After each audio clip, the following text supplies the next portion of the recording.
In the final part of our special series, Islam in America, we look at what it's like to be Muslim in America today.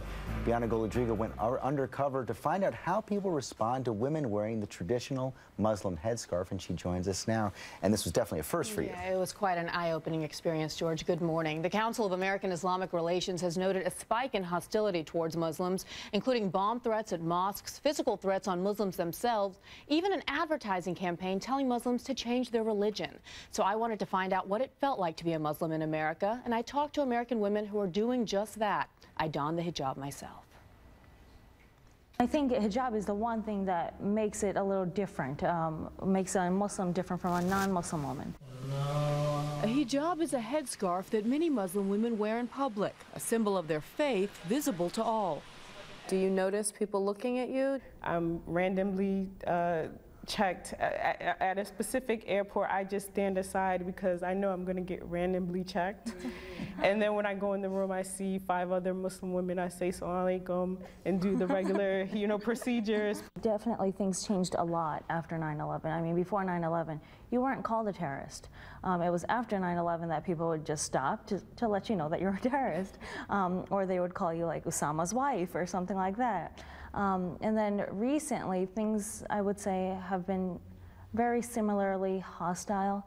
According to the FBI, hate crime incidents against Muslims soared from 28 in 2000 to 481 in 2001 and still remain well above pre-9/11 levels. The most recent Equal Employment Opportunity Commission figures show complaints of workplace discrimination against Muslims are up 20%. What would happen if your daughter came home and said she wanted to wear a hijab? As a mother, I would, as long as she stayed in big cities and cosmopolitan, where people are more tolerant, people are more knowledgeable of different cultures, different religions, I would be fine, but I would be concerned about her safety. I decided to see what it would be like to wear a hijab in Lower Manhattan, not too far from the proposed community center and mosque. Our hidden cameras followed me into a swanky restaurant. Would you like something to drink to start? And a department store, and onto the subway, where New Yorkers took the hijab in stride.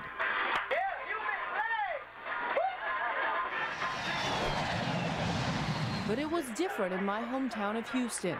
At the airport, I could feel all the eyes on me, and our cameraman overheard one man tell his companion that he hoped I wasn't on his flight.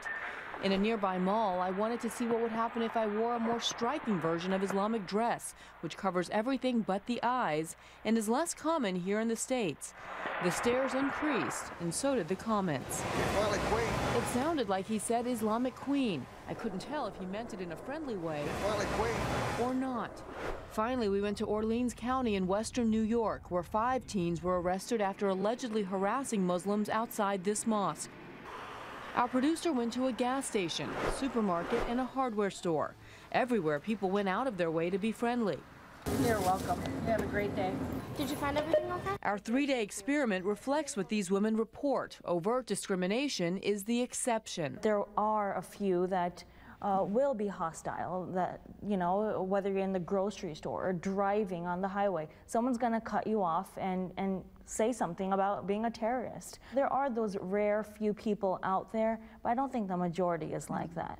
Today, many young Muslim American women embrace the hijab, rejecting the notion that traditional dress is somehow repressive. It's part of their American Muslim identity. As Muslim girls born and raised in this country, they are true American Muslims. And they exercise their right as an American Muslim, and they decide to wear it. Now I'm wearing hijab, and I realize that people see me for who I am more than what my hair looks like or what I'm wearing or how pretty I am. Definitely, that's the plus side. And also the sisterhood, like Aisha talked about. No one forced me to wear it. All my friends were doing it, so we were kind of like the cool people. Like, So it was cool to wear it. Oh, it was awesome. Like, you had the matching hoodies, you had the matching hijab. Like, see, you could see my little toy here.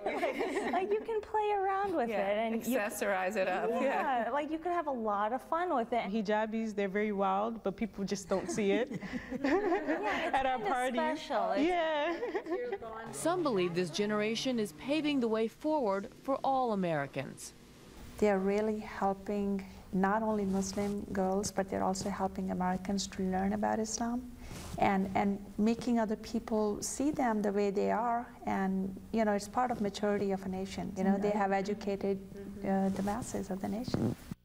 Quite an impressive group of women. Many Americans see the hijab as something that restricts women, hiding their individuality. What these women told me is when they wear the hijab, they feel liberated. It frees them from some of the pressures they feel. And actually, one of the girls, Aisha, that you saw that was talking about stylizing her hijab, she said she conducted an experiment when I told them about what we did. And she went out without the hijab in American Western clothes. And she wore that for a week. And she felt more liberated as a woman wearing the hijab because people talked to her as a woman. Oh, that's and not, interesting. They didn't, yeah, wasn't sexual sort of. Just fascinating stuff, and I guess it confirms something that I believed. Americans tend to show greater respect for anyone who seems to be taking their faith seriously. Yeah, especially here in New York. You saw that on the subway, right? I mean, people didn't even pay attention to me. I walked around like a normal American. My religion didn't matter, no matter how I was dressed.